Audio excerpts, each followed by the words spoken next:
اور ظلم کر کے بھی اس پہ پچھتاوا نہ ہو، ندامت نہ ہو، بلکہ ظلم بھی کیا جائے، چوری بھی کی جائے، ڈکیتی بھی کی جائے، قتل و غارت بھی کی جائے، دہشت بھی پھیلائی جائے، اور اس کے بعد سینے پہ ہاتھ مار کر کہا جائے کہ جناب ہم نے سب کو ٹھیک کر لیا، تو یہ چیزیں صحیح نہیں ہیں۔ 16 مہینوں میں جو کچھ بربادی کر کے گئی ہیں، 15 جماعتیں برباد کر کے گئی ہیں، اس بربادی کے آثار اثرات اب نظر آ رہے ہیں اور کہیں زیادہ نظر آ رہے ہیں۔ تو ایک مصنوعی طریقے سے انہوں نے اپنے آپ کو جو سنبھالا ہوا تھا وہ اب مصنوعی طریقہ ختم ہوتا جا رہا ہے۔ معاملات اس وقت یہ ہیں،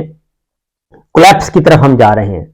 ہم بطور معاشرہ بطور قوم کولیپس کی طرف جا رہے ہیں، اور یہ شاید کسی کو سمجھ نہیں آ رہی، اور لیکن دنیا کو سمجھ آ رہی ہے۔ ایک رپورٹ میں آپ کے سامنے رکھتا ہوں، اور اس رپورٹ کے بعد آپ کو اندازہ ہو جائے گا کہ اس وقت کی سچویشن کیا ہے، کیونکہ اکانومی جو ہے وہ اکانومی بنیادی چیز ہے، اور اکانومی آتی ہے سیاسی استحکام سے۔ سیاسی استحکام نہیں ہوگا تو ہماری معیشت بھی ڈاواڈول ہو جائے گی، اور مزید ڈاواڈول ہو رہی ہے۔ ایک رپورٹ ہے مالیاتی ادارے کی رپورٹ، وہ سامنے آئی ہے، اور یہ ہمارے اپنی سرکاری رپورٹ ہے کہ وزارت خزانہ نے پالیسی پر عمل درآمد، خود مختار ضمانتوں اور سرکاری اداروں کی خراب کارکردگی کو ممکنہ خطرات اور غیر یقینی صورتحال کے طور پر اجاگر کرتے ہوئے کہا ہے کہ اس سے ملک کا مالیاتی منظرنامہ متاثر ہو سکتا ہے،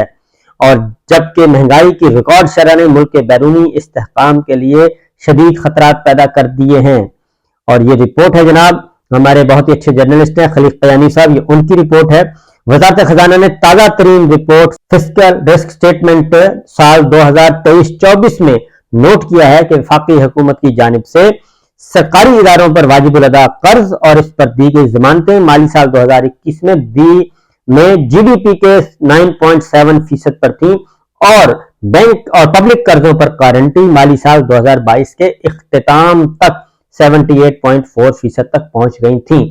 اور انہوں نے رپورٹ میں یہ بھی کہا ہے کہ بیرونی قرضے کل قرضوں کے تقریباً 37% ہیں۔ حالیہ برسوں میں فکس ریٹ والے قرضوں میں کمی آئی، اور یہ کل قرضوں کا 26% ہے، جس سے ری فائنینسنگ کے خطرات بڑھ رہے ہیں، یعنی دوبارہ ہم قرض نہیں لے سکتے، اس حالت میں پہنچ چکے ہیں، ری شیڈولنگ نہیں ہو سکتی۔ یہ بتانے کا مقصد ہے، ری شیڈولنگ کا مطلب ہوتا ہے کہ آپ نے 100 روپے دینا ہے تو آپ کو وہ 120 روپے دے دیتے ہیں کہ جناب 100 روپے ہمیں واپس کر دیں، اور 20 روپے اضافی اور یہ استعمال کر لیں، اور وہ قرضہ ایڈجسٹ کر دیتے ہیں، اور وہ 120 روپے اور 120 روپے کا قرضہ آگے جا کے وہ مماثل سود کے وہ کہتے ہیں جی آپ واپس کر دینا۔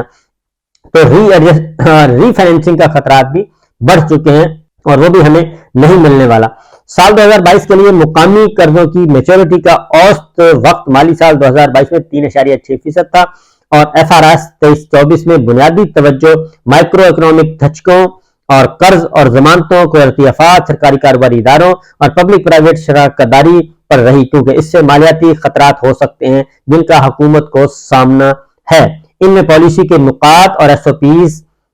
او ایز کو اعلیٰ خطرات کے طور پہ اجاگر کیا جا سکتا ہے۔ اور اس کے بعد کہا گیا کہ جی عالمی عناصر کے چیلنجز، سپلائی چین کے مسائل، مہنگائی کا رجحان اور روس یوکرین طویل جنگ کے درمیان مرکزی بینک کی جانب سے مہنگائی پر قابو پانے کے لیے شرح سود میں اضافے سے معاشی سرگرمیوں پر اثر پڑتا ہے، اور پاکستان میں حالیہ عرصے کے دوران مہنگائی کی شرح میں اتار چڑھاؤ، جس کی وجہ روپے کی تنزلی توانائی اور عالمی منڈی میں غذائی اشیاء کی قیمتوں میں اضافہ ہے۔ اور رپورٹ میں یہ بھی کہا گیا پاکستانی روپے کو حالیہ برسوں میں نمایاں گراوٹ کا سامنا کرنا پڑا ہے، جو مختلف خطرات کے عوامل جیسے تجارتی عدم توازن، بیرونی قرضوں، سیاسی عدم استحکام اور عالمی اقتصادی حالات سے متاثر ہوا ہے۔ یہ ساری صورتحال ہے جناب، اور اس میں غیر یقینی کی صورتحال جو اصل بات ہے، جو بار بار میں کہہ رہا ہوں کہ غیر یقینی کی صورتحال بہت خطرناک ہے۔ اور آخر میں یہ کہا گیا کہ غیر ملکی قرضوں کا، وزارت خزانہ نے یہ بتایا کہ غیر ملکی قرضے کل قرضوں کا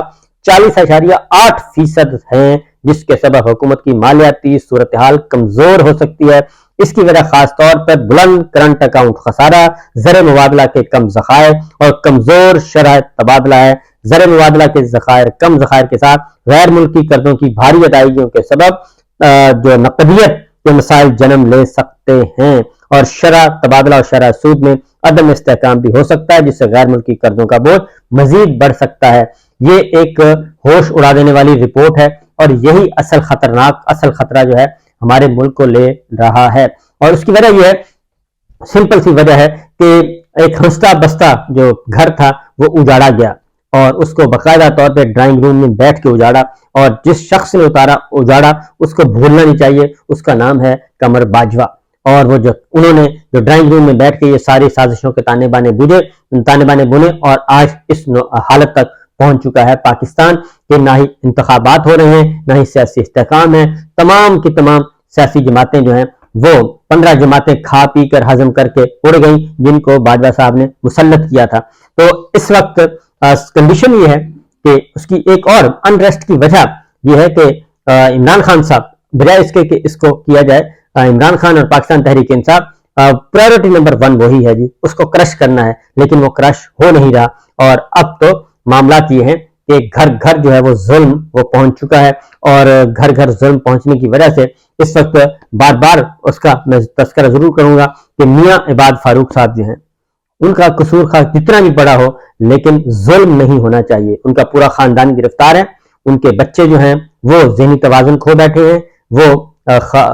اچھے خاصے تندرست بچوں سے وہ اسپیشل چائلڈ میں کنورٹ ہو چکے ہیں۔ ظلم جو ہے نا وہ نہیں معاف ہوتا، اور ہم ماشاءاللہ بڑے پڑھے لکھے لوگ اعلیٰ اعلیٰ عہدوں پر بیٹھے ہیں، لیکن ان کو یہ نہیں پتا کہ قرآن مجید میں ظالموں کے ساتھ کیا رویہ اللہ تعالیٰ نے کتنی وعید سنائی ہوئی ہے ظالموں کی۔ تو بہرحال ظلم جو بھی کر رہا ہے، میرا خیال ہے کہ اس کو حساب تو دینا پڑے گا، اور اس کا نقصان پاکستان کو تو ہو ہی رہا ہے۔ اس وقت صورتحال آگے جا کے میں بتاؤں گا، فی الحال یہ بتاتا ہوں جی کہ اس سارے منظر نامے میں ایک بڑی زبردست چیز ہے، اور وہ زبردست چیز ہے جی کہ وکلا جو ہیں وہ پتہ نہیں کہاں ہیں، وکلا تنظیمیں خاص طور پہ پاکستان بار کونسل وہ کیا کر رہی ہے، اور یہ سب کچھ جو کچھ ہو رہا ہے عدالتوں میں، اور عدالتوں کے حکم کی عدولی ہو رہی ہے، حکم عدولی ہو رہی ہے، کوئی مان نہیں رہا۔ پاکستان بار کونسل کی کل دیکھ رہا تھا، ایک پھسپھسا سا رد عمل آیا چودھری پرویز الہی صاحب کے ساتھ جو کچھ ہوا، انتہائی پھسپھسا، اور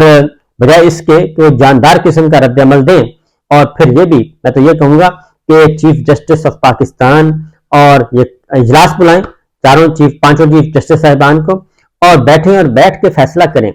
کہ آپ لوگوں نے کرنا کیا ہے، کیا پاکستان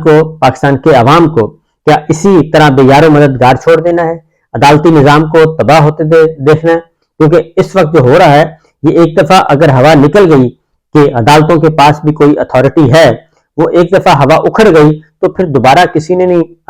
سنبھالا دینا، کیونکہ پہلے وکلا تحریک چلی تھی اور بڑی قربانیاں دی تھیں، تو بہرحال وہ قربانیاں اب جو ہیں رائگاں جانتی ہوئی نظر آ رہی ہیں، کیونکہ ہمارا عدالتی نظام، عدالتی اتھارٹی ختم ہوتی جا رہی ہے۔ تو اس ساری صورتحال میں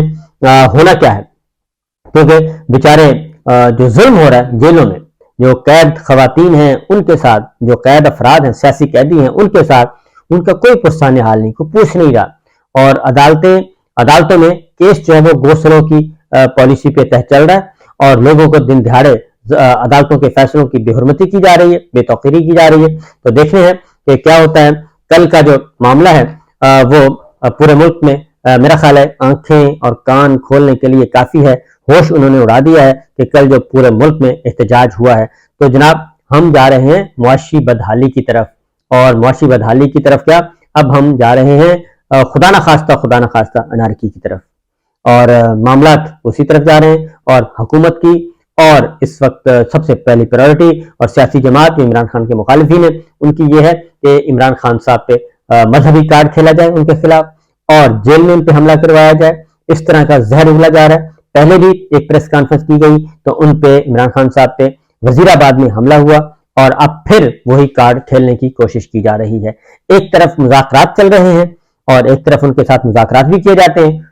اور دوسری طرف ان کے خلاف انتہائی زہریلا قسم کی منصوبہ بندی بھی ہو رہی ہے۔ اجازت دیجیے، اللہ حافظ۔